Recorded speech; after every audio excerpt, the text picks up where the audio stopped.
This lesson talks about the vocabulary that you would have in a circle unit. We're going to take a look at some of the words that we originally put out on the overview. We're going to be talking about what is a radius, what is a diameter, what is circumference, and what is the center point, and make a diagram of what it looks like, and then eventually come to putting it together so that we can have some kind of definition that the kids can come up with. So we're going to start out with a circle. So you might start by saying, okay, what is this line that goes around your circle? So we can say that is our circumference.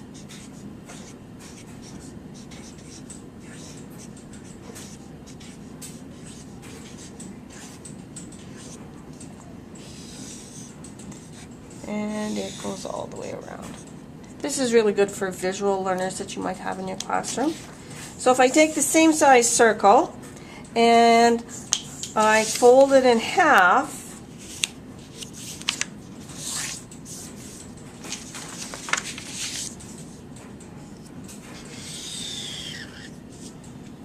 what would we call that line that goes through the middle? And we would come up with diameter. And the abbreviation for that is D. Now, over here on our circumference circle, it's a capital C. I have no idea why, but it is. So if we take another circle and fold it into our diameter, and then fold it one time again,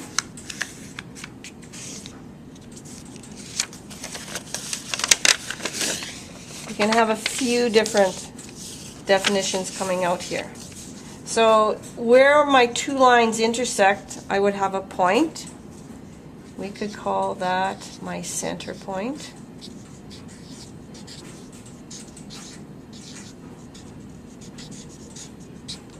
And then we could make a line going from the center to the outside of my circle. And that is our radius, or R.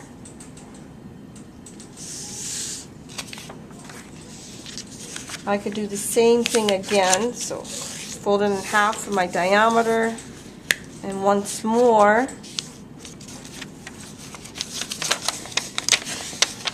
and I can talk about the lines that are within my circle.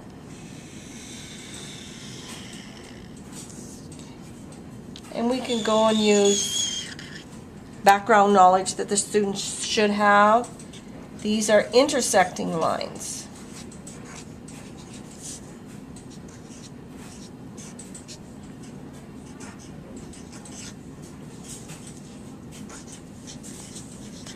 Or I could say they are perpendicular lines.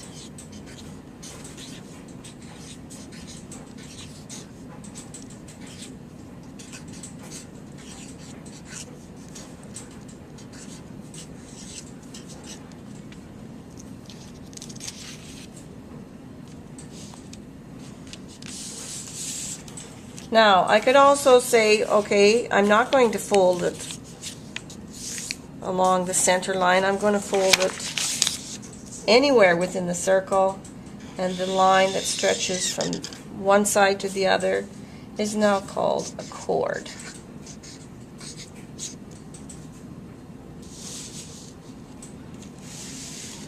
Now, our next part would be, okay, here are my terms. How are they connected? How is a radius related to my diameter?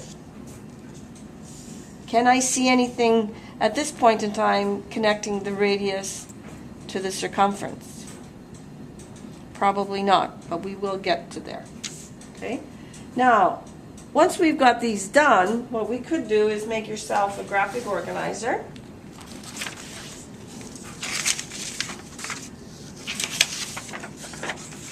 And supposing my term is diameter.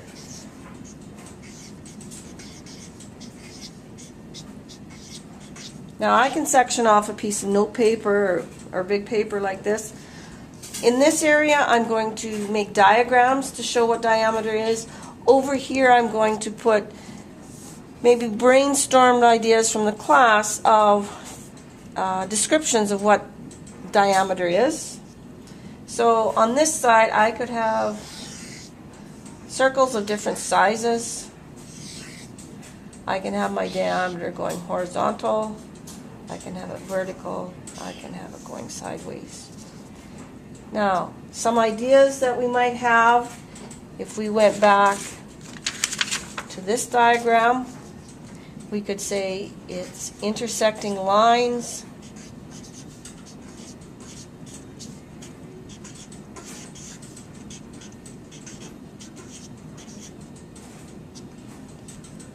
We could talk about this one.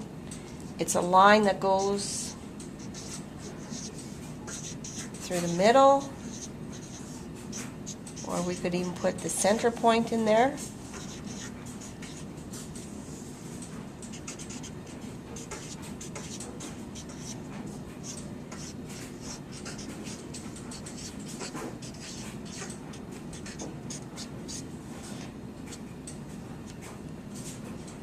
We could say it's the longest line segment.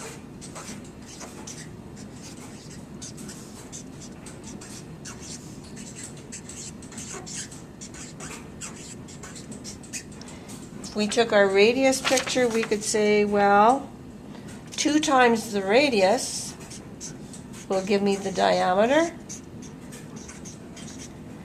We could say it's a line of symmetry.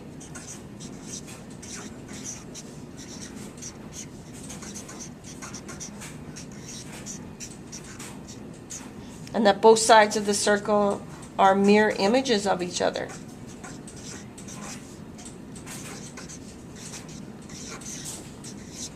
And someone might say, well, the symbol is D. Now, it's really good to get the students to come up with those. In this section, they're going to come up with, this is my definition.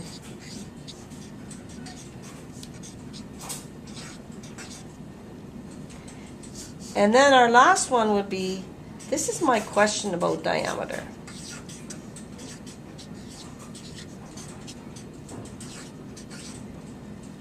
And one that comes to mind is, how many diameters does a circle have?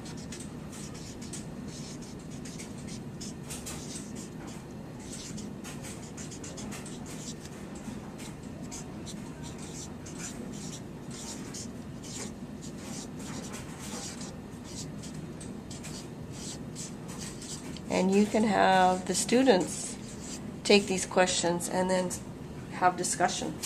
Now, to extend this activity, what you could do is put this into something visual. Like if we go back to our words up here, they could select one of these. They can expand it in any way they want. For example, I might talk about the rings of a curling rink. How do I make them? Which ones, or maybe there's several of those that I could talk about and bring it back to the curling ice. If you have hunters in your group, what about crosshairs on the scope, on the sight of the gun?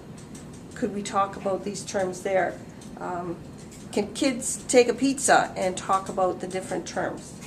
If I was doing the choreography for a dance, how do these affect? For example, if I had the radius, I might say if I was putting a group of people on the stage, the radius would be the length of their leg. They need to have an area to go around so they don't crash into each other.